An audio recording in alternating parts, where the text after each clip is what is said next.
a lot of people that aren't here, and then that way we can just send them the link if everyone's comfortable with that. We'll very press record, but is everyone okay with that? Yeah, that's fine. Cool. Okay. All right. So let's, Margaret, how about we run through the updates? So, cool. No worries. all right. Hody, can you hear us now?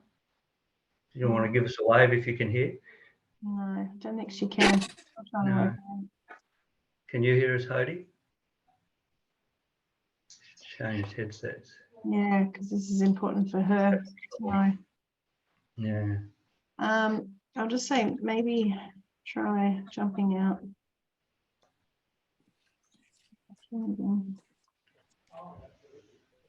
What if she calls in? Can she? Yeah. Can you send her a message? Yeah. Can you use your phone and get her to?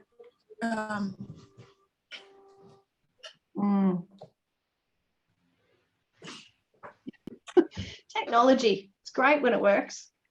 Mm. Is she in your office, Jody, or around your area? Who's that? Sorry, Michael. Hody. No, I'm working from home today. Oh, okay. I can't see where Hody is. No, she's not in my office today. Okay. That's not my office.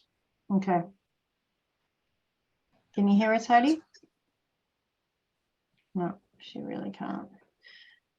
All right, well, we're recording it. So, Mark, yeah, we can make sure we send her a link. Hi, everybody. How are you going, Gareth? It's been a while. Hi, Ruth, Jody, Hody, if you've come in sooner or later. Okay, I'll just really quickly run through because it's been a while since we had a meeting and I'm not sure what we caught up on last time. So I'll just quickly go through each element. But welcome, everybody. So I might have already been over a couple of these things, as I say, but at Milparinka, we've installed the accommodation unit, installed the ablution blocks. We've nearly completed the post office and camp kitchens. We've completed the astronomy park apart from the planisphere and signage. We've started the solar fit out off-site. We've procured the container and the batteries, and that's all coming together, and the plumbing and electrical's underway. And hopefully we'll be back there this week doing some of that. In Tibooburra, we've completed the camp kitchen, we've completed the museum except for the solar panels, and they're just like domestic panels on the roof to help with the power a little bit, but they're happening soon. The yarning circle at the campground shutters are made. They're a concrete yarning circle, so that'll be poured on site, and the fire pit has been procured. The museum veranda has commenced. All the steel's ordered. I'm not sure exactly. It was after an update, but our builder's hard to get out of town. The murals commenced. I think one panel was up. I haven't really got an update on that, but Ruth may.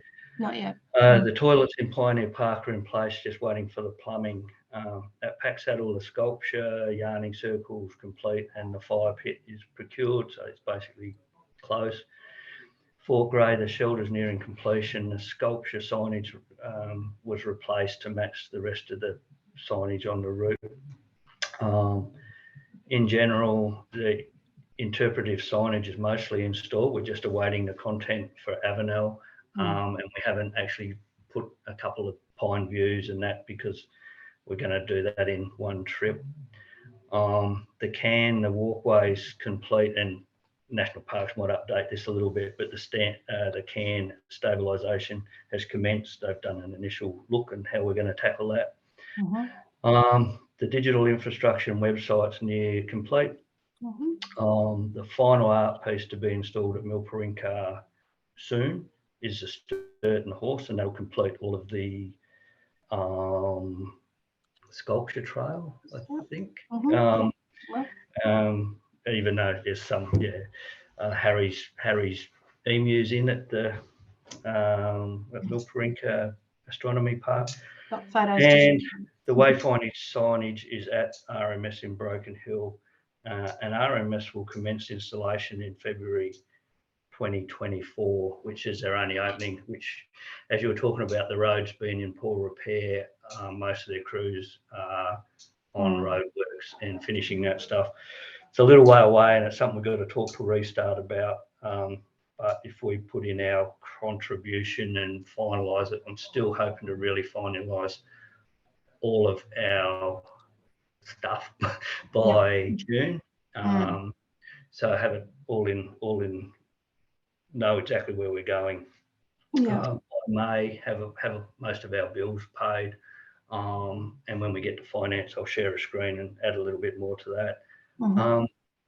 But yeah, that's a pretty rough outline. And that's up to date. We're traveling pretty good, where most things are sort of falling into place. Resourcing's been hard right through, as the national parks guys and that would know. So any questions, of course, give me a hoy, and from the other agencies, update further if required. And Laurie and Ruth probably have a few words as well. Exactly. Just so it puts it in perspective on an image sense, probably now is a good time to show a bit of the updates from on images. So let me know if you can see that okay. Has that appeared in front of you? Yeah. Great. Okay, so this is the sculpture done by Brian. Yes, Brian. Just mental blank there. Who's done the Sturton horse? So this is Sturt in construction, with a very nice figure. And then we have his piece as it is today. So you can see there that it's come together beautifully. So this will be at Milparinka and showcasing, obviously, we're heading towards the Cairn, isn't it, Ruth? That's the way we're positioning it. So,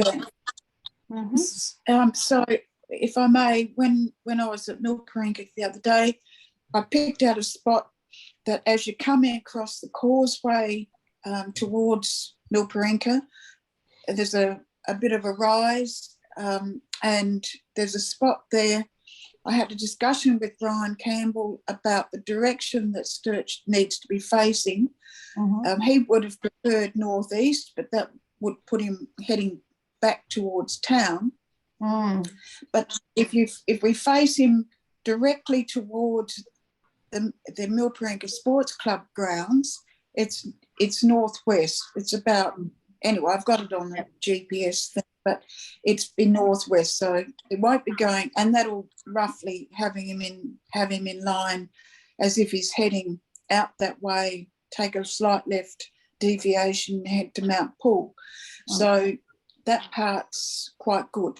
Right. And the arrangement is 1st of April that it will be installed. Amazing. And it does look amazing. Obviously, it's going to be weathered and not look as new wire not long into the future. Can I just make one comment? Note that Sturt's hand is sitting up on top of the saddle holding a water bottle, and the reason for that is that it will prevent people from putting their foot in the stirrup and throwing a leg over and sitting on his back. So on the horse's back. So that was a very deliberate measure. It may look a little bit odd, but we didn't want vandalism or anything to affect or people get hurt. Yeah. Mind you, I wouldn't be liking to sit on the wire anyway, but anyway, but that was potentially something that could happen. This next photo is, it looks interesting on the back of a truck, but that is the emu as it was transported to the astronomy park, which you'll see some photos a little bit further on. I'll just jump to them. To it being fully in place. There it is. So Harry Fasher. The interpretation panel, actually, is the interpretation panel in yet, Ruth? No, because that's with this stuff. Yeah, so that'll come as part of the astronomy signage, which at the moment, as Mark said, is one of the last elements to come. But yeah, you can see it against the sky. It looks absolutely incredible. Yes, is it getting a bit of attention for those that have been travelling since it's installed? I believe so. It's quite evident when you drive into Milparinka. It sort of looms against the above the horizon there, as you can see. So it is getting quite a bit of attention. There's a couple of things that we need to do. Keep this sign that we're looking at right now, this Harry Bloor sign. We don't need to look at that. Harry Bloor sign. But there's an accumulation of other signage just outside the park that just detracts from the whole aesthetics of the site now, and we're going to have to shift them. Okay. But yeah, overall it looks amazing. And for those that may think it looks a little bit strange, it's actually, is it 3 emus or the 2? I couldn't. Yes. So it's 3 emus. So you can see one with its head forward to the left, and then obviously one with the head to the right. But when you move around to the right-hand side, come around towards the tree there and look back, you can see another emu.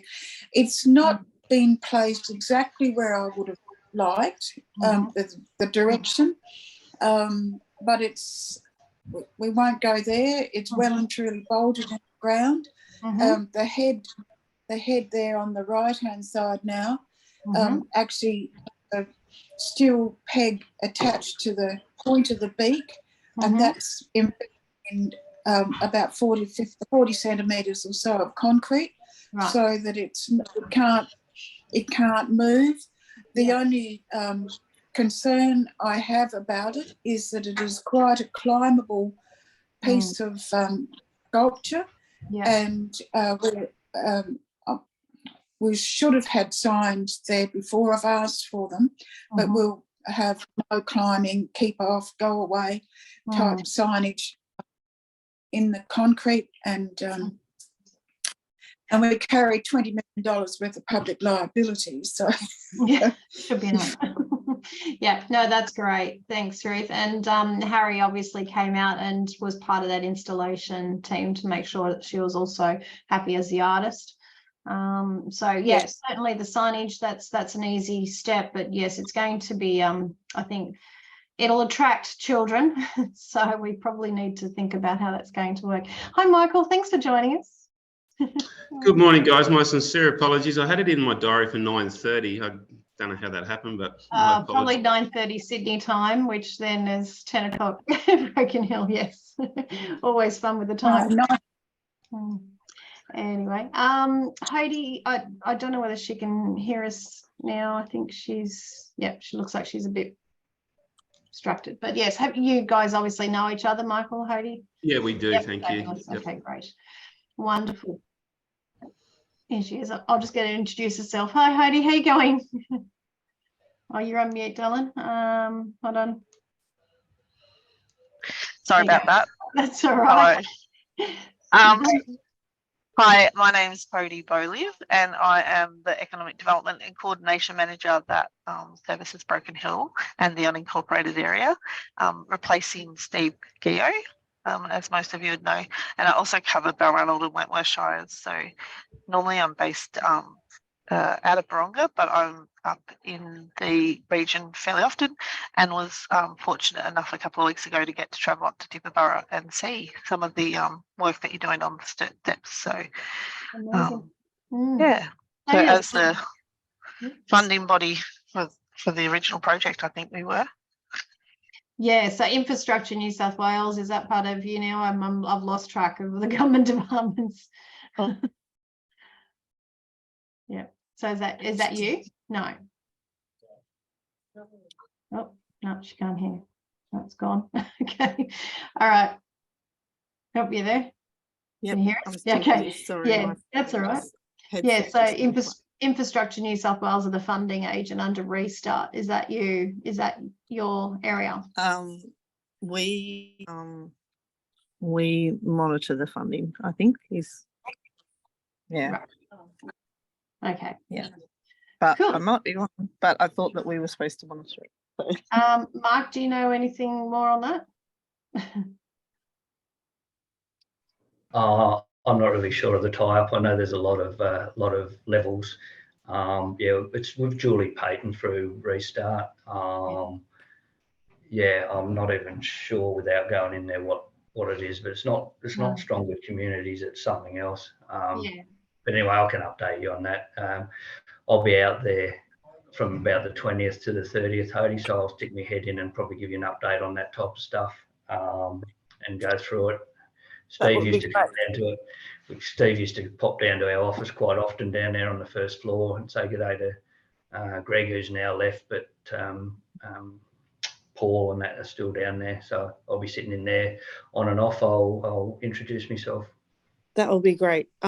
So I normally am in the Broken Hill office at least once a month, for a week or so. But I'll be up again the first week of April. Oh, that's cool. Actually, I'm in Wagga, of all places. So I'm ex-Broken Hill when I got moved to Wagga 20 years ago because there was no work out there, and I've been working out there for the last 5 years, nearly solid. We possibly are in the same building at the moment because that's part of the reason I'm having some technology challenges. I'm actually over in Wagga today. So you're not in Coleman Street? I'm in Morgan Street. No. Half of you are down here, yeah. Sorry. We're anyway. in Coleman Street. So, yeah. We're in funny people sitting next door to each other. Anyway, thank you. And Michael, you're consistently in Broken Hill, aren't you? You don't tend to. Oh, you're on mute, Del.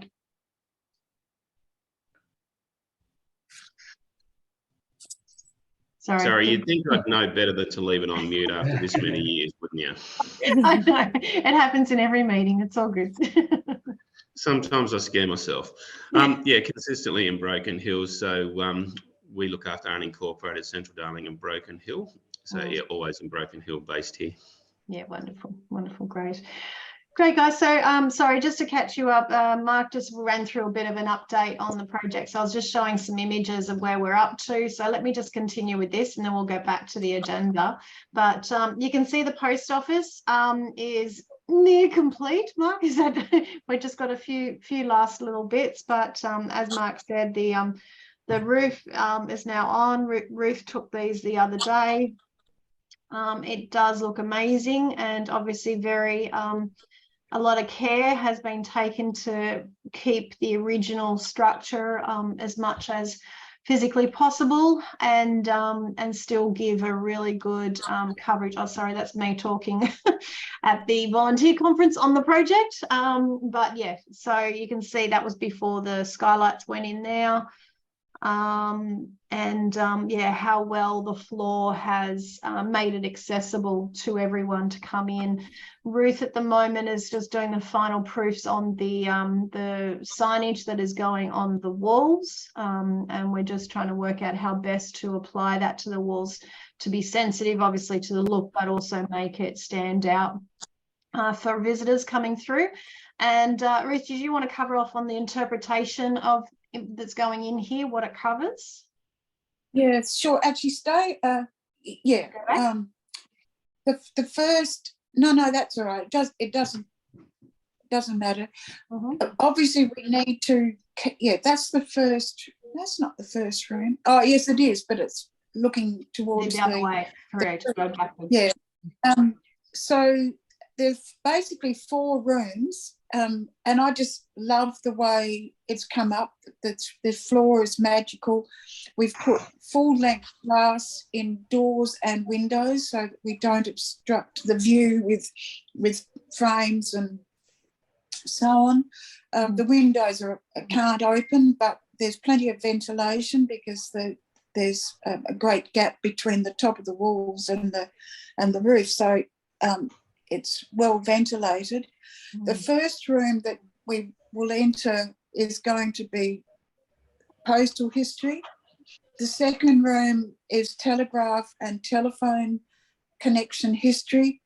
A third room, which is a smaller room, will deal with transportation, so from the coaches and coach stations, the shanty hotels, early motorised transportation, and so on. And then the fourth room is wild dog fence history, rabbit-proof fence history. And we've been fortunate enough to be given, hasn't arrived yet, but we will have about 6 or 8 metres of original rabbit-proof fence from the 1880s will be installed in there. Mm. And so that interp is happening now. The biggest issue, as Laurie said, is how the hell we're going to actually mount all this stuff. We can't tap into the walls because they're so friable.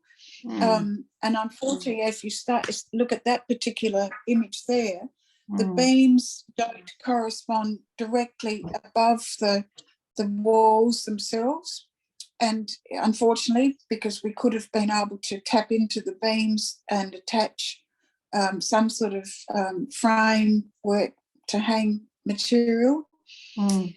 So we're looking at some mechanism that we can have where we'll have to have poles or uprights against the walls, and then mount the material against that.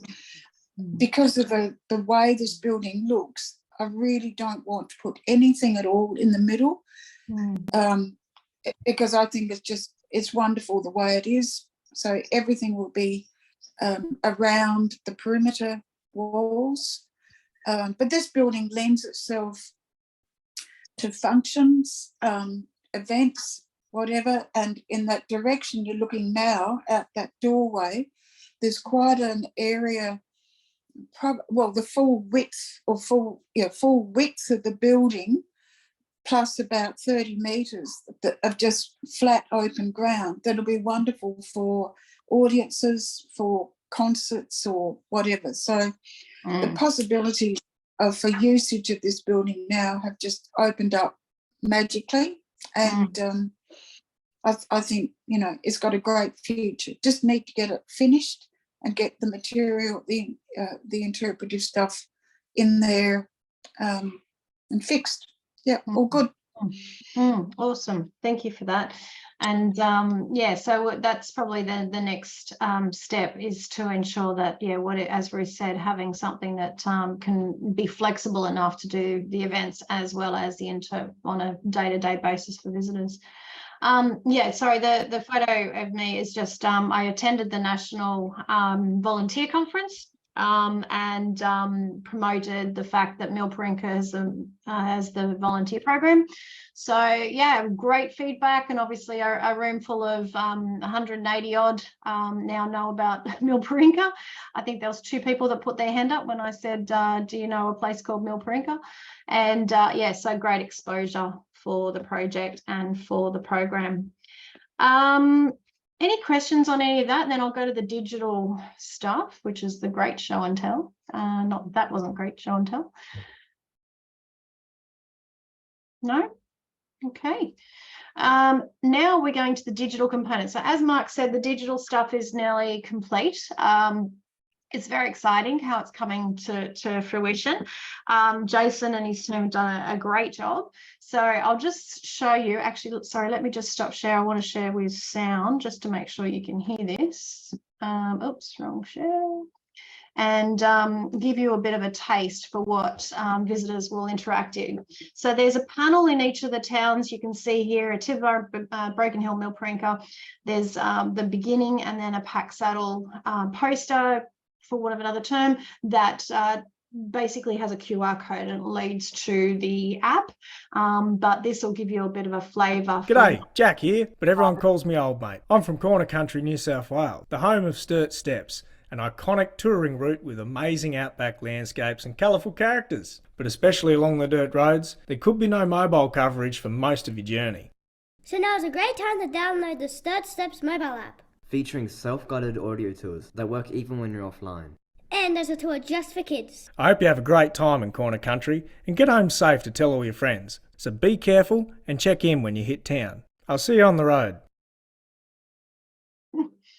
So obviously getting them engaged, but also G'day, welcome to Broken Hill, the parents what perfect place we're to worried about start is your this Sturts Steps safety journey messages. and make your final preparations for the trip ahead. You'll find plenty of Australian history to explore in Broken Hill and Silverton, and you might just meet some new friends too. Hello, darlings.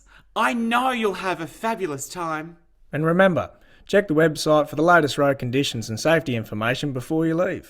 I'll see you on the road. See you, darlings. Mwah. Nai and g'day. Welcome to Mullinyappa country. We pay our respects to the ancestors past and elders present.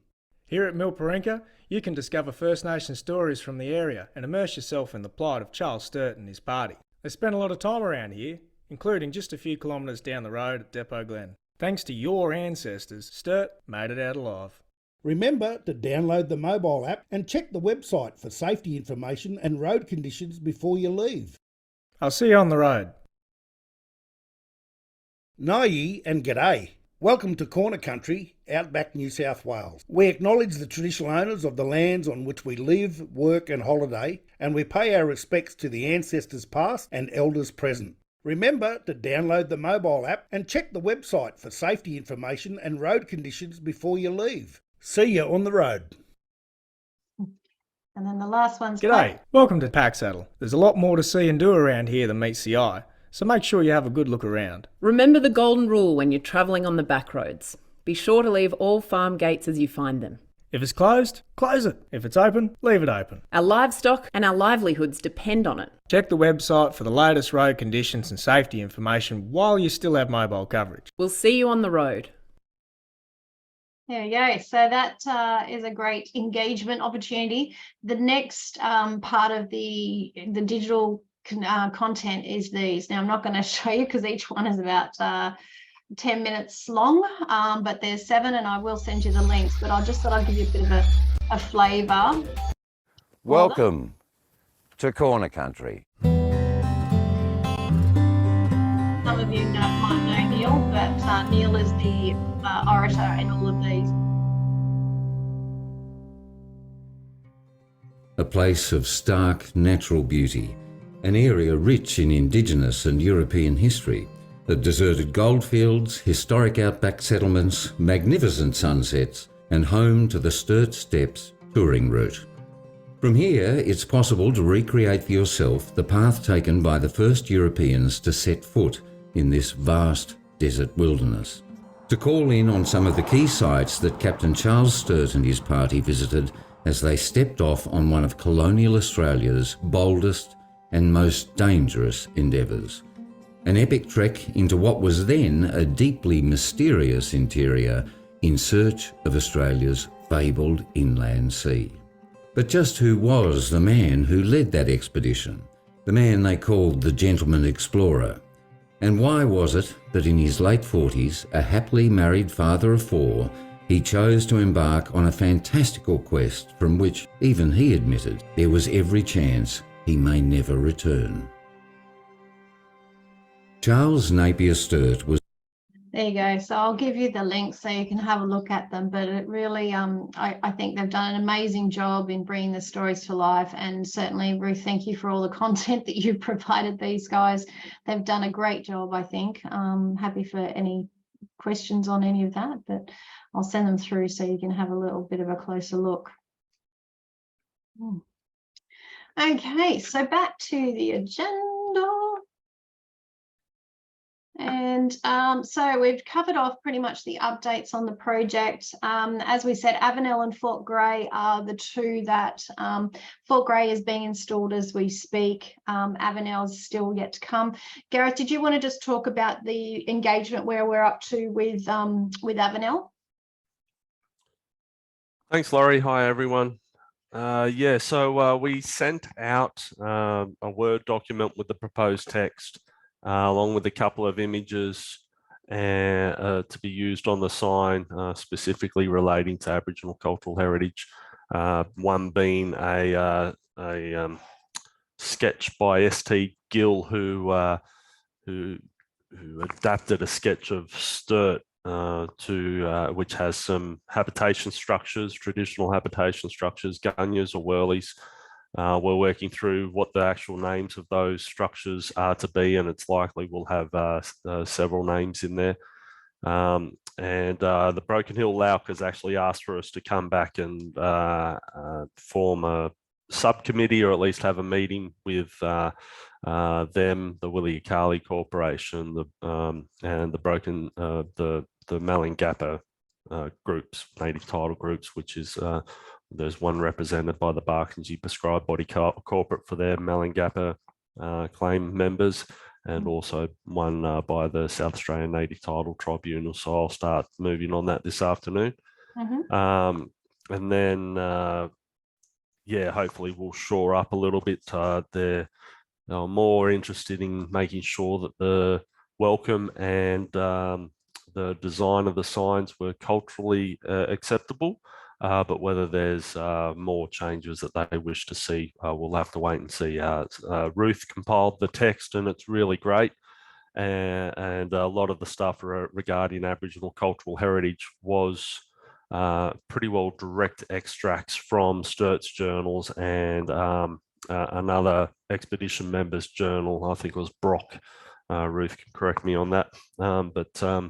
So we won't be changing that text if they are dead against having it in there, because it does refer to Aboriginal people as native savages and other terms that we well and truly now know are not appropriate.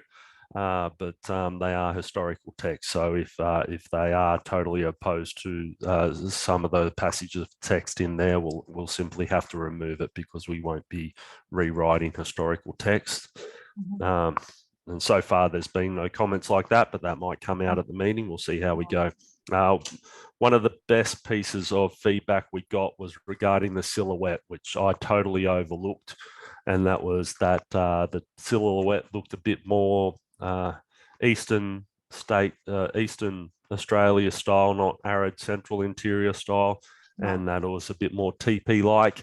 And one of the comments were regarding the figure in there having a I don't know, a fuzzy hairdo. So probably the one I didn't add in the email, Laurie. It's not just a redesign of the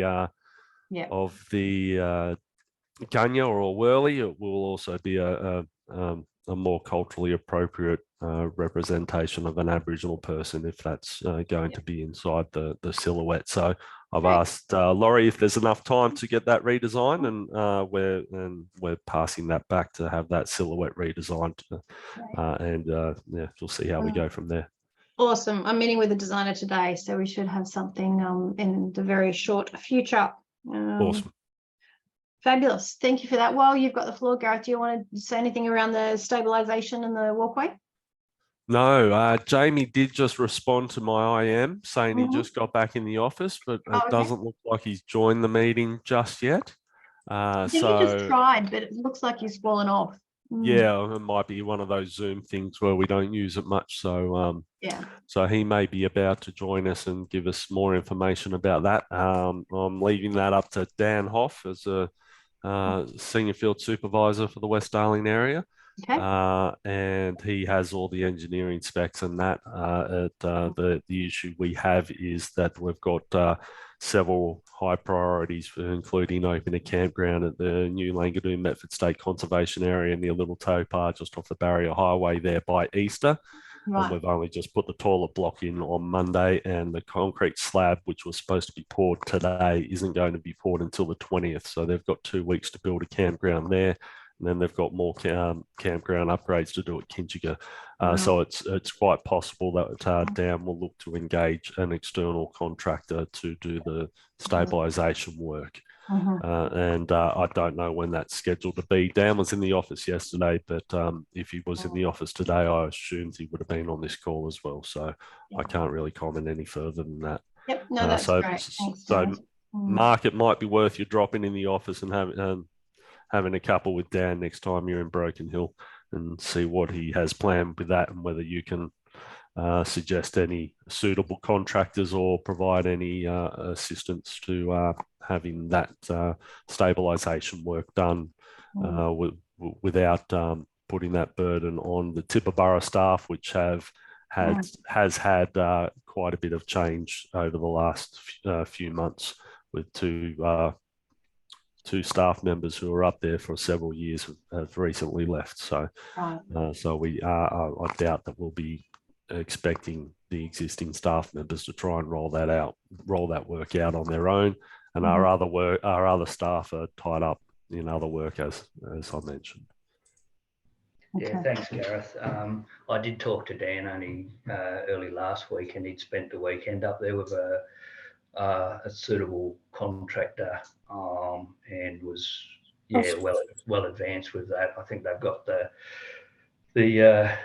way they're going to do the work, and they were just sort of working out getting machines up there or vehicles up there with the thing. So no, I think he's on it, and that. Yeah, probably a little bit more advanced than what you thought, but I think there you go. You know more than me.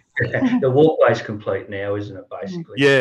It pulled up 200 meters short of the can, and I thought I sent and spoke about this in the last meeting. And I'd have sent through a few. I thought I sent you through some, Laurie. Sorry. Yeah, I've got a couple I can send you anyway. Okay. No, that's all good. Yeah, no, Dan's been up there with a few of the locals, and I think he's got it pretty well in hand, and I think he's actually even got costs for me, which is there you go. Priority for me now, because I'm trying to finalise funding by sort of May, because we restart closes off in June. Yeah. So, I just found them. Sorry, Gareth, I did miss it. I think, yeah, that's right. I had to download them because it was 52 meg or something. All right. And yeah, now I've got them now. So if people want to see, I can flick on the share screen because it looks amazing. So that's where it stops, is it? That's the start. That's before construction. That's the big pile of stones that was at the car park at the start. We removed all those large piles of stones, and it's probably something we. Oh no, we've got it on the big interp sign regarding not piling stones. So we started there, and this was the next iteration after we got interrupted by rain. And the working group before we went up, and them pointing up the hill. It doesn't look like it's huge at that point, but it is.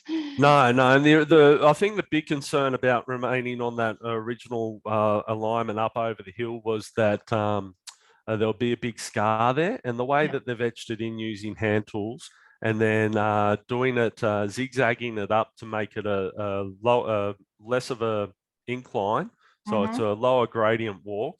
It's a firm, formed and stable surface, so we don't need any walk marking posts along it. And there is no scar on it. You can't see the walk up that hill from the bottom, which was one of the big concerns from one of the Aboriginal community members engaged through the consultation process. Yeah, you can see it a bit more on the flat section up above, but you can't see that from the road coming in. So yeah, great.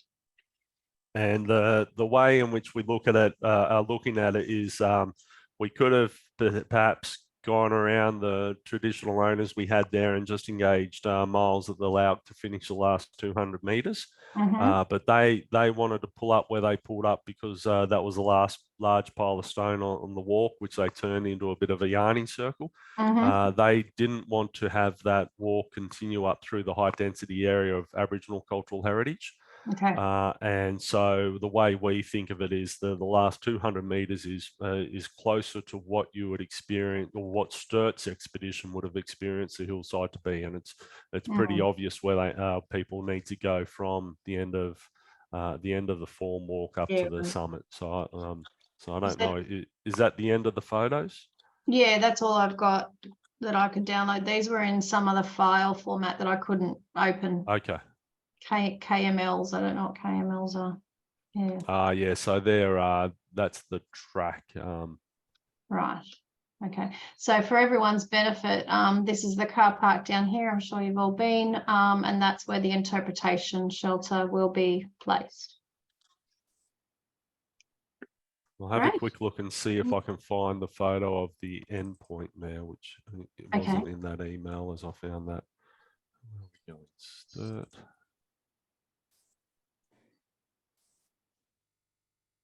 Any questions for Gareth while he's finding that?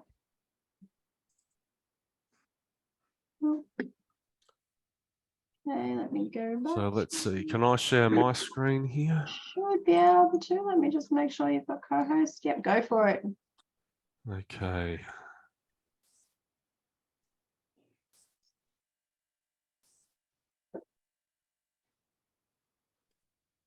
So if you can see that. That's great.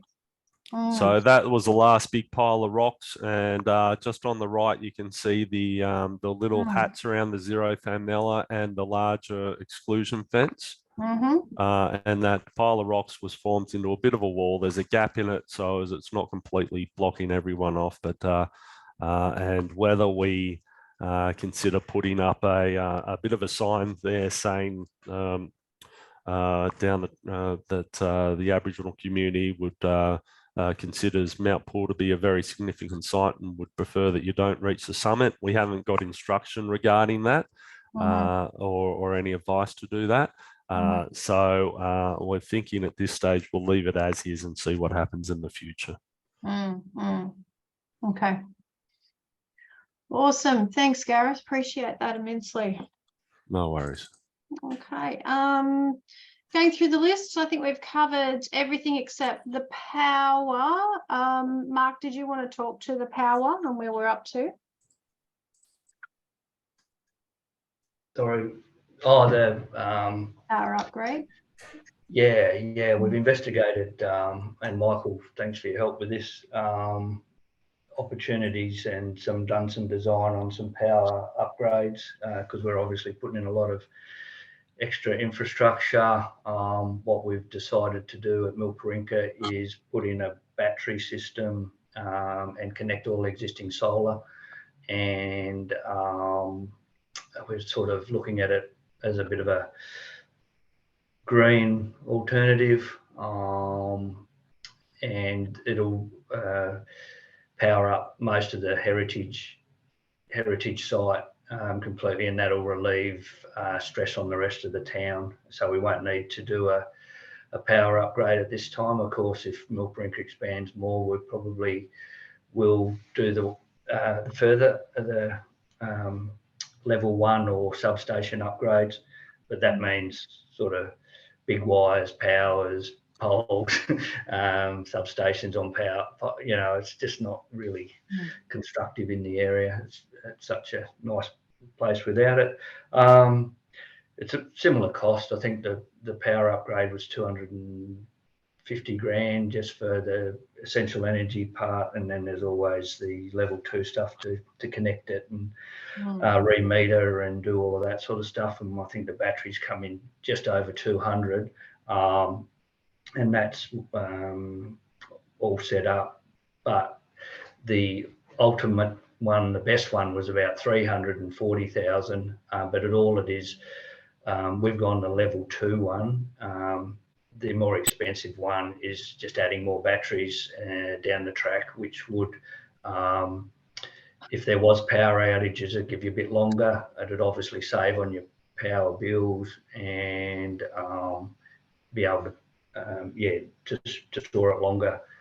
As we know, Milparinka, Tibooburra, Packsaddle, every time one pole goes down, it's all out for probably a minimum of 3 days. I think last time might have been 5 days when they snapped those 3 poles the other side of Packsaddle. So we're sort of thinking might open up a few things, and as I say, it's environmentally friendly at this stage, and hopefully I've got a lot of questions. Tibooburra sort of asking questions.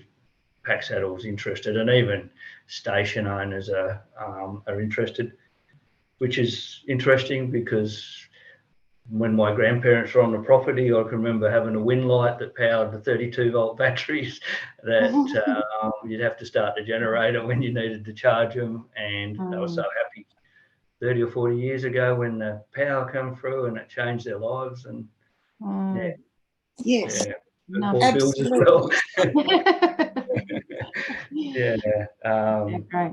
Yeah, so yeah, sort of back to the future a little bit, but I think it's a positive and it's interesting. And I noticed, and Hody or Michael might be able to comment, there's a big battery project happening in Broken Hill. It's millions and millions, I think. Have you either heard about something like that? Yeah, I've had something to do with that. Mark, are you talking about the compressed energy project? Oh, is it that, or is there a battery as well? Well, I think they're harvesting the energy from the compressed air and storing it in batteries. Yeah, okay. Yeah. It operates like a battery. It's stored underground and then utilised after hours.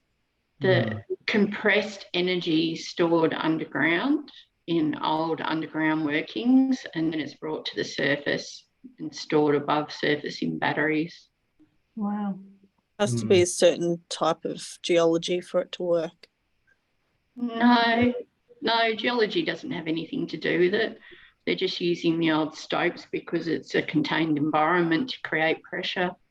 Yeah, they said that the rock needs to be a certain type of rock so that it will hold the air and the air won't seep out. Oh, okay. Oh, well, there you go. Wow. Sounds Pretty innovative. hard rock down there. Yeah, you just notice looking around Broken Hill, like the wind farm, that big solar farm on Adelaide Road, like it's massive changes, isn't it? Like, yeah, so thought we'd tag along and be a little bit a part of that. And as I say, I can sort of really see a functional battery system just at, Pinpara Lake, like at the station there, anyway. So that's the decision we made. Little bit experimental, little bit thing. I think eventually we might need to do a bit of an essential energy upgrade there, but maybe if we could do some underground power and a ground mount floor pad, which we've been sort of flicking all this information around between Michael and Michael's sort of been flagging a few grant programs that are out there and doing a lot of work for us with that. And we've even sort of sent it to Karen at the at Roy Butler's office, and she's sort of prepared to go a bit further up the line because we know it's an issue out there. So just making a bit of noise. See what comes of it. And I think Mia really appreciates it. Like, she's had power issues for ages. And setting it up for the future, not just dealing with the issues now. But well, we needed to do something at Milparinka either way, and we could have just taken the easy way and put in massive poles and a big wire across the middle of the caravan park, so you're sitting there looking at the wires. Anyway, that's all relative. Yeah, we made a group decision to go this way. So speaking of that, we probably should jump to the financials. So I've got my consolidation, which Mark's got his own, and what are you seeing? Is that what you're seeing? Yes, you're seeing the right screen. Okay.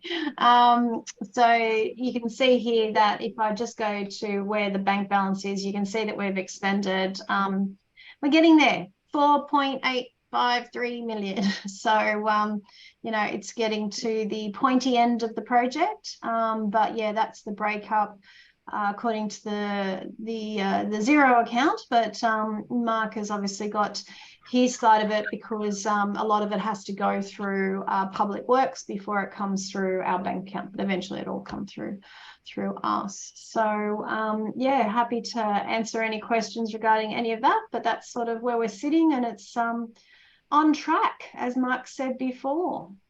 Laurie, just out of interest, what did the conservation of the house at Milparinka cost? with putting the roof over. The reason why I'm asking is because we are looking at a couple of older houses on the Crown Estate and what some options may be.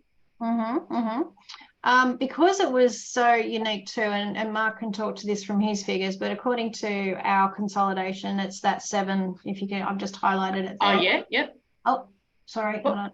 There we go. Just made it bigger for you. That's what we've accounted for that building. So that was all the project designs, the works that we had to go through in protecting the heritage, and then obviously the works themselves. Okay. So did that go through you, Mark, through PW? Yeah, that's a little bit distorted, that figure. The actual tendered work at the Milparinka Post Office, the contract is 344,000 to do what we've got there. There's a lot of associated works in there. So so there was a plan done for the whole of Milparinka. It probably was put into there to give you an example. So the master plan was put in. There was other stabilisation on other buildings that we sort of only had that element to put on, but probably more relevant to your question, about 350 grand the tender was. We went out with that design, and we had 4 tenderers. One around that, one a little bit higher, and then a couple of Sydney ones, which were 600,000. Oh, wow. But they've sort of, some of those, they just pick them up off the e-tender websites. But I think, if you worked on, and our original intent was to make a bed and breakfast, but when I had a good look at it, there was just no way we could bring it up to an accommodation standard. We didn't meet BCA and that type of thing. So that's what's also in there, Mark. So hence we built another little unit, and that cost is in there. That was about 200 grand, and we exchanged that unit from being a museum and into accommodation, and we turned the accommodation into a museum. We went for a restart and got that all that approved. But our intent was to basically build a covered area over the top of it and put a deck through because of the heritage. So that floor is separated from it's on adjustable stilts on screw thread flooring, and the covered area is a heavy duty to protect it. So it's not sort of bolted into the walls or anything. It stands it. Yeah, gotcha. Okay. Because we couldn't, as we say, we're even reluctant to screw things into mount signage and that type of thing. Even though it's not heritage listed, we're trying to follow the guidelines as much as we can, because in 100 years' time, people might want to come and just lift the floor and have a look what's under there, or archaeology, or try not to over disturb it. But hopefully that gives you a bit of an idea. If you worked on, say, 350 to do what we've done so far, and that includes, actually, we had solar panels on the roof, but we took them off and put them somewhere else. But and that includes power. We didn't have an external shop, but it's got a nice big veranda around it, like a colonial, a homesteady veranda.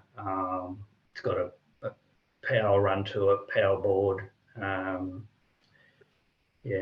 And rainwater tanks and plumbing, and that panel roof. If I had my time again, I mightn't have done it. It's 250 thick insulated panel. It's bloody architects, actually, because they just get out of hand. They like their flash thing, and it does look good at the end, and the skylight's huge, and it's an impressive building. But it looks great. Just about to finish. So are you about to go great. out? Actually, also, Mark or Laurie, would you have any photos of the camp kitchen that you could share with me, like offline, if possible, please? Yep. And we've got a design too. It's an engineered design that happy to share as well. That would be great. Thank you. Sure. Yeah. Just trying to find the balcony. Oh, there's probably one of the balcony before it was a balcony. Just to give you what Mark was just saying, you can see where the roof's come over. Yeah. Oh, wow. Yeah. The floor shoots right through out to those posts now. It's pretty impressive. So you can walk right around on the one level of the floor you saw internally. I need to update the photos, so sorry. Yeah. Wow. Yeah, no, it is Jody, pretty impressive. Sorry, Jody, I'll try and dig. Oh, thank you. I'll see if I can dig some out and send to you. But look, I think there has been a lot of money spent on this building overall, and as Laurie and Mark have both said, you know, the architects work, and then the builder. So there were two builders involved. One was doing the roof and floor and all of that, the doors and windows, but we also had to have someone else do the masonry work. And I think that contractor knows how to charge. And we could probably understatement. But if your buildings are closer to Broken Hill or Silverton or wherever, you may find somebody who's just a little bit cheaper than someone who's out here in the scrub. Well, actually, I think you got extremely good value for $350,000. Yeah. Extremely good. I don't know, the contractors we've been dealing with, they're like triple that price. Yeah. So no, I think you got really good value. Okay. That's the building package. Yeah. Yeah. There was other costs there. Yeah. Very good. Thank you for that. Yeah. Any other comments on the finances or anything like that? And then we have gone over time, but what I just thought, we do need to have a conversation around what we do with the management going forward. As I said at the beginning, we had in the business case that we would form a large corner country entity. For those in the government, I know you can't speak on this, and certainly during caretaker mode, it's always hard. But I have been pushing both Shadow and current minister on understanding the limitations of the unincorporated region.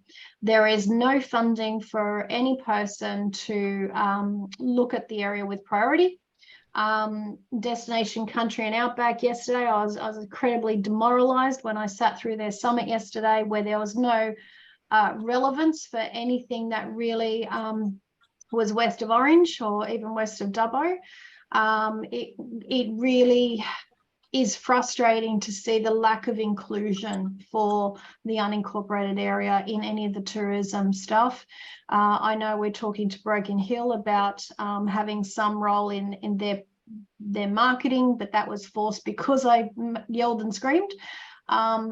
Do we have to continue to yell and scream? So we'll see what happens, obviously, with the election and what comes of it. But I'm conscious that we've also got to work forward with Sturts Steps and a corner country tourism position, because this asset is going to continue to grow and it's going to continue to get people out into the region. And although we're on that side, we've got to have the support from the government to ensure that it's got a place in all of the tourism promotion opportunities that come across for their state, for their position. So on that note, I'll open it up for discussion, but just thought I'd put that out there. That's where we're currently sitting. So as much as we want to ensure that we end, we're still, as Mark said, we've got till June to equip. We might have longer because of the delays with RMS, but regardless, by the time we close the project down, there has to be that entity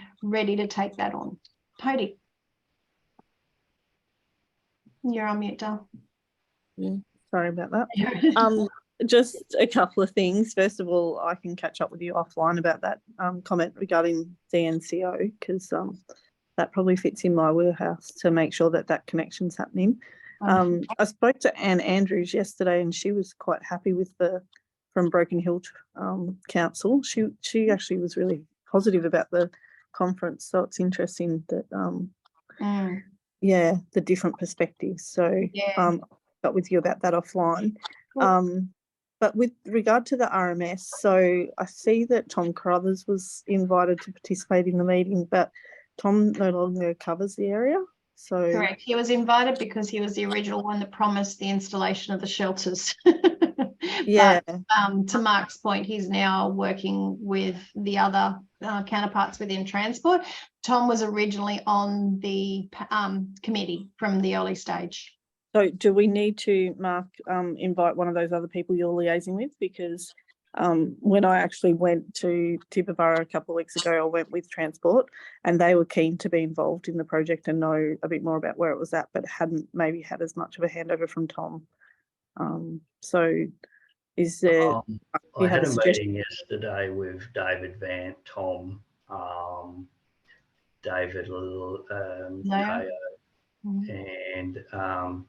and the local guy there. We are having some issues, and I'm happy to talk about it.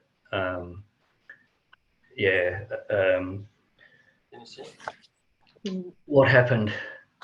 Tom was on the committee from early days, and he was really supportive of the project in his role as the Director Western. And he basically said we'd put the signs in as he does his maintenance crews, and it'd be a matter of doing it.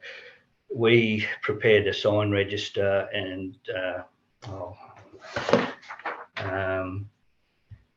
the project started in sort of March 2020, and we that's the first element we did, and we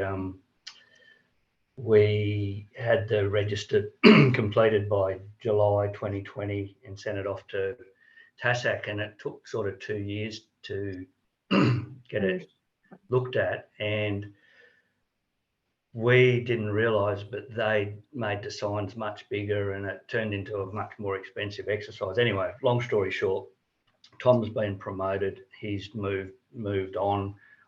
He's still really interested in trying to support the job, but the new management isn't as sympathetic and isn't as involved in the project. And actually, there wasn't a fantastic outcome from yesterday's meeting. I haven't told Laurie or Ruth this. So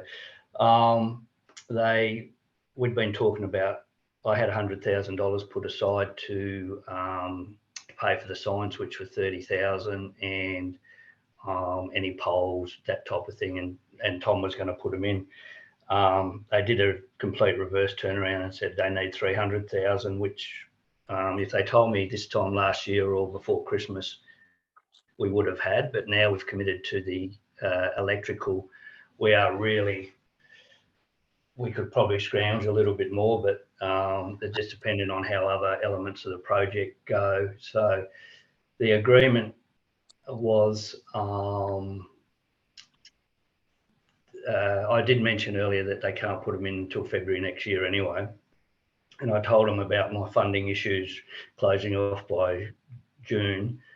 And David Vance, who's the bigger boss, said, what's the maximum? And I said I could probably scrounge 150,000, and we'll put in the most relevant signs first and track down. But I've got a feeling they want to put the whole lot in. They're all sitting there. So yeah, it's a shame the way it's been. It's a shame it took so long. And yeah, that's a bit of a yeah. So what? So do you think he's going to agree to the 150? Yeah. Okay. Good. But yeah, just I forget David Zayo, Matt Perez. I'm meeting Matt up there next week when I go anyway, just to get. But yeah, I mean, Tom feels really bad about it, and I don't want that to be because Tom has been such a great supporter. He drove around on Sundays and told us, where to put signs that didn't reflect off lights, and gave us lots of. And he's been a good supporter, and he feels like he's sort of let down a bit. But I've sort of said, no, don't worry about that at all. We'll work through it. it's just a shame it's an issue right at the end now. But then again, we probably would have had to make other alternatives or gone for a much cheaper battery operation if we didn't. So, yeah, I don't know if I can share my screen. Yeah, I can. Right, here you go. Give it a go. Don't look too much into this. This is a very hard contract to manage because we actually claim with a 10% float because we don't have a lot of funds in our resources. And then when we pay, we've got to claim the GST back and spend the GST. So there's a lot of columns in here, but the basic ones we need to look at is my predicted cost, which I'm hovering over there, is 5240, which is pretty close to the 5231. And if you look at the wayfinding signage, I've got 110,000. That's a GST inclusive.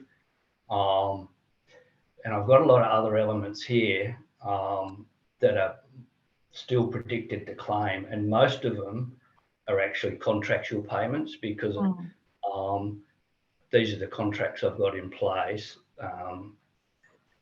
And so the remaining fund estimates is a lot closer to 300,000. So to pluck another 50,000 out of there, I've sort of got to balance it. But yeah,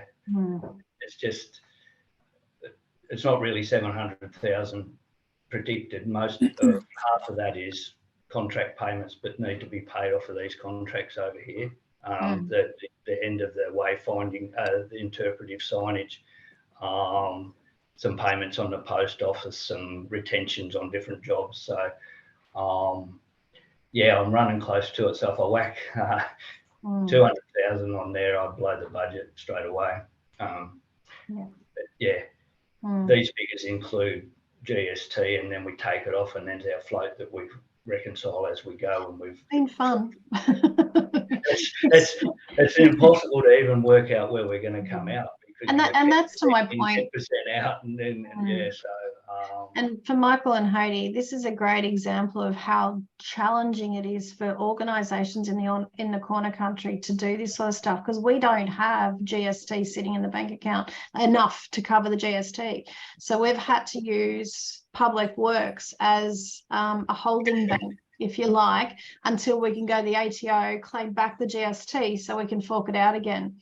So does that make sense? It's, you know, we don't just have $500,000 sitting in the bank to pay the GST. So yeah, it's another, and then challenge. The council would reconcile everything. And must say, Restart have been fantastic. They have been. They've for that 90%, they're not supposed to pay us anything until the end.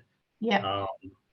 So we got supposed to spend the last 500, or 600,000, and then show them all the receipts, show them all the things, show them the photos of the work done, stat decks, and then they'll release that money. Well, we haven't got that float, so we're trying to. That's why I'm saying to everyone, I'll pay you now, so we can sneak up on it. Hopefully, have a couple of Public Works invoices that we can hold over for a month while we get the GST. Yeah, so and I'm trying to get those smaller payments. So this them sort of sitting in a meeting yesterday and saying, oh, we want 300,000 dollars, threw me out. I sort of said, well, we're not going to do it. And then I went, oh, hang on. Yeah, but I've got a feeling, it'll happen. But I think for those that were here at the very early start of this process, we said the hardest challenge we're going to get through is the transport signage. That has stood true. Those signs will be in that depot for 12 months next month. So they've been sitting there in the depot, not moving. So it's and the other disappointing thing is we had smallish signs like 100 mil with saying Sturts steps each way. When TASAC went out, they changed them to 300 signs by 3 metres long, and so they can't just go on existing structures. They've got to build a whole new structure, and sort of that's all for their betterment and their end game. But now they want us to pay for it, so it's a bit of a bit of a challenge at the end, but something There's good news. Or and we'll work through again. The good news is we're not handing back any of the money. No. Ruth, sorry, go on. I think my jaw hit the floor a moment ago when you. We'll be right. Don't worry about it. That's why it isn't. Well, I had 100 on it. Yeah, it's disappointing. It is more than disappointing. This doesn't reflect on Tom at all, and I want that quite clear. I've got no issue at all with Tom. As you said, he was extremely supportive. He did a lot of corresponding, communicating with the group and so on. So I want that clear. I am disappointed in transport, especially, Hody, you said you went to Tibooburra the other day with the transport meeting. Is that correct? You travelled with them? I travelled with them for a consultation around the transport strategy. So they met with the Tibooburra community. So I just went up with them to do that. That was when you were invited to, Ruth. Right. Yeah. So I wasn't able to attend that meeting, but I did write to Belinda Roberts prior to the meeting, and Dan Huff attended. Dan had a copy of what I had written to the meeting and asked for some clarification around that. Since then, Belinda has written back to me and included the PowerPoint presentation that was given to the meeting, shown at the meeting in Tibooburra. And on slides, I can't just remember off the top of my head, but slides 24, 25, 26, whatever, there was clear expression of their transport desire to support small communities, to support tourism, to support the Darling River Run, etc., etc. In other words, they were showing their willingness to be engaged with small communities. I wrote back to Belinda because she said she wanted to get this resolved by the end of this week, and pointed those specific points out to her in my letter. Now, either the presentation was a load of hot air and they don't talk the talk, but they don't walk the walk, or somebody else is calling the shots within transport. But I think this is a real disappointment. At the end of the day, it goes back to the fact that Tom Carruthers has been the only one that's shown any support for this project, and transport overall have now demonstrated that they don't support the project. That's how I see it. They've just been a conduit. From the conversation, sorry, Ruth, was that they can't get a contractor at the moment to deliver it because they haven't got enough staff at the moment to install the signs. Yeah, and we were happy for them to install them in February next year. That's fine, and we understand with the roads. It was just the cost, I think, Ruth. It was a bit of a shock to me too. But so are they saying February now? Yeah. Okay. I can go back and speak to Belinda about that. And that'll be close to 2 years that they would have had the signs by the time they install them. Well, there was Belinda's boss, Holly, didn't get to come to Tibooburra, but I've spoken to her recently as well, and she was really supportive of the Sturts steps and happy for it to go ahead. So I'll chat with Belinda and find out, because they I don't know if they're aware that that's the case, because when we did the tour up to Tibooburra and we stopped and looked at some of the sites, they were sort of the understanding it would be imminent, not 12 months away.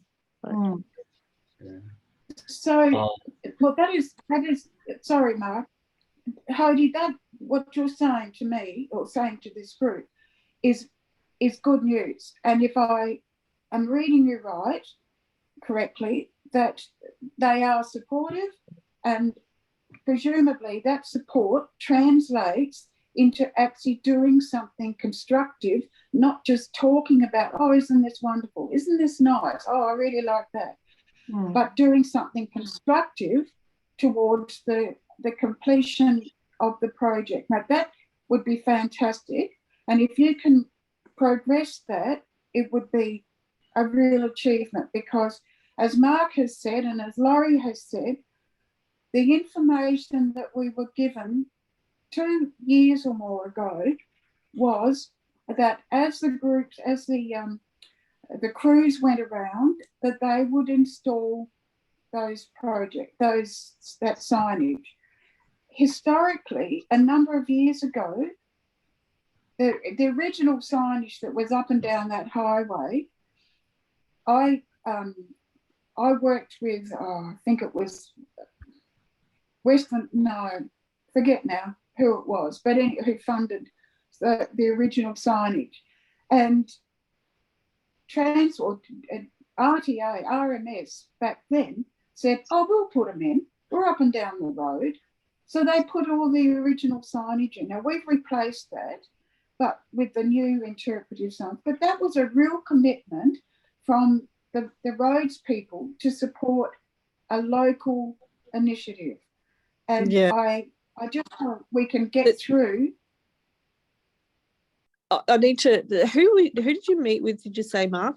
You met with Tom, and who were the other two people from transport? There was David Vant, who's Tom's boss. David Zayo, who has taken over Tom's role, but I don't think I think Tom was Director Western or something. David's doing his job, but I think he's different. Is David the younger guy? Yeah. He came from council, and he's the stick in the mud. Actually, Is he the one that came from Broken Hill? Did he come from Broken Hill or from Wollongong? Broken Hill Council, I think. But it's funny because he's actually he's based away too. He doesn't live in Broken Hill now. There's a gentleman like the ops manager who is based out of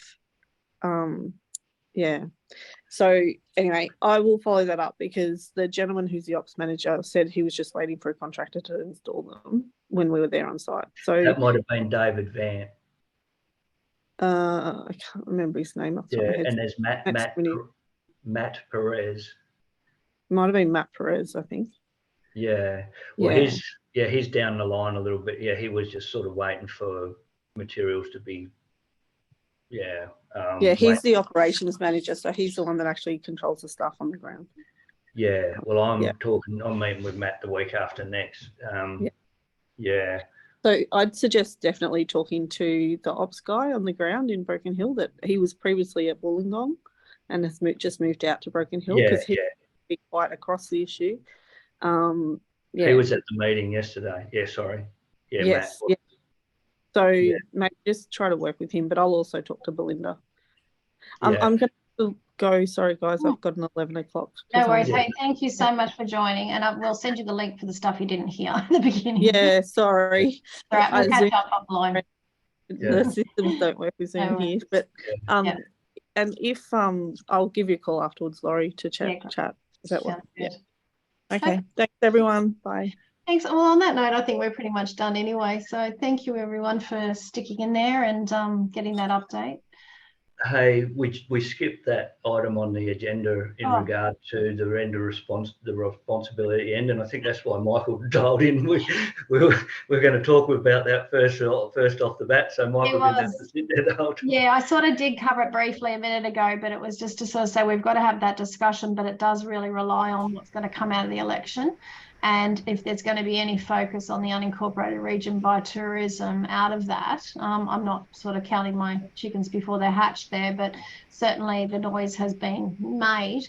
If there is some support, that could mean something very different. But I think generically, as Mark said, we've got to discuss Milparinka Heritage Tourism at the moment is resource poor, but certainly has the ownership of it. And the idea was that that would become Corner Country Tourism, get more stakeholders involved and take on the ownership of Sturts Steps and the ongoing management of it, supplemented by the income that obviously comes out of Milparinka through the process. But Michael, did you want to talk to what you discussed with Mark, or anything? We can put it on recording. Look, thanks for inviting me along, guys. And I guess I need to really catch up on to where you guys are and what you have achieved. And just looking at the photos and hearing the stories, it's absolutely incredible. But look, I also appreciate that a lot's going to hinge on what happens in the last weekend in March and how quickly we get some results around that. But look, I might give you a buzz and have a chat about that. I'm out of town next week, but the week after, Laurie, and see if I can get my head around it a little bit more. Right.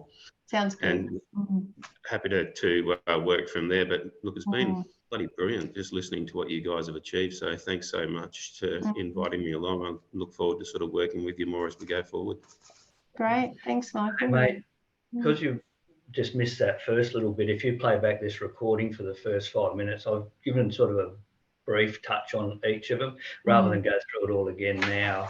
But I've given Milparinka, Tibooburra, Pack Saddle, General, Can, Digital, Final, and Wayfinding signage. So I've given a bit of a spiel, so that might help you fractionally. Yeah. But that'd be great. Thanks, mate. I will have a look at that for sure. Yeah, because you'll distribute it, Laurie. Yeah, I will. I'll send it to the whole group. Yeah. Yeah, and I think what we probably need to commit to is some sort of formalisation of even if it's a paper or a letter, and say like Fort Grey will be maintained by Tom, and then Milparinka will be maintained by the Heritage. Pack Saddle will look after their own. Tibooburra will look after their own, because they've committed verbally, and I think we just need an instrument of agreement or something that we can have to say, oh well, who looks after this?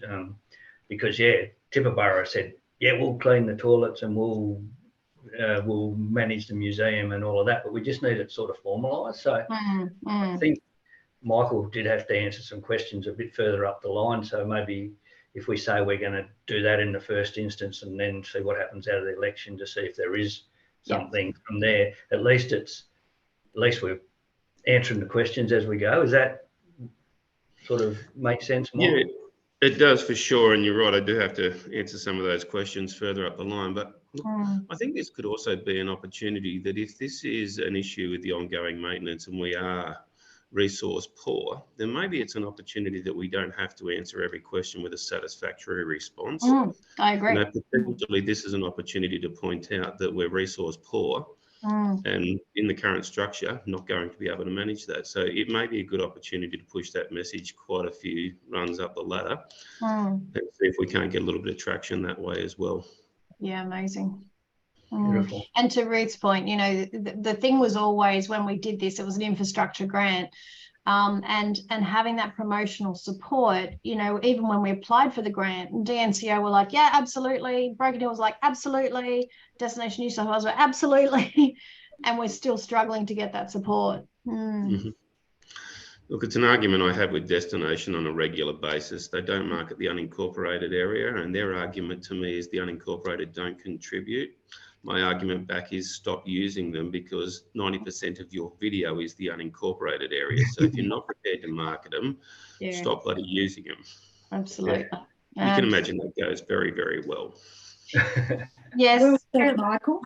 Exactly. I can't tell you how many debates, discussions, arguments I've had with the whole iteration of different marketing groups across this area over a very, very long time. And a bit sick of it. I've had quite a few discussions with the chair of DNCO. They don't get it at all. That, as you just said, they keep throwing back that we don't contribute, and I keep throwing back, well, what are we supposed to contribute with, basically? That they've got to wake up to that. But they have insisted that the $250,000 that they're giving Broken Hill City Council for the next lot of marketing from Broken Hill will include Sturts Steps, information about Sturts Steps. So hence the discussions with Anne Andrews and so on and so forth. But I don't know. They're very set up. Yeah, they're very set up to work with councils. That's the end. That it's an easy option for them to work with councils, and because we don't have one, it's just too hard for them. On that note, we might close it off, but thanks guys so much for sticking around. I will send the link around to everyone so they get to catch it up, but obviously for committee use only. And Michael, you're more than welcome to come every meeting if you wish. You know, that'd be great. Thanks. Yeah, I really enjoyed learning more about it. Yeah, fabulous. We only have them every couple of months, so I'll add you to the list, and yeah, just drop in when you can. Fantastic. Thank you. I'll give you a buzz in a couple of weeks and see if we can catch up and get my head around this a little bit more as well, because I think this is an opportunity for us to actually sing that song very loudly, that we need some more support and some more resources to be able to manage this going forward. It's huge opportunities. Massive. For sure. Fabulous. All right. Thanks, everyone. All right. Have a good day. Just one more thing. Lauren, Sorry. have you got 5 minutes?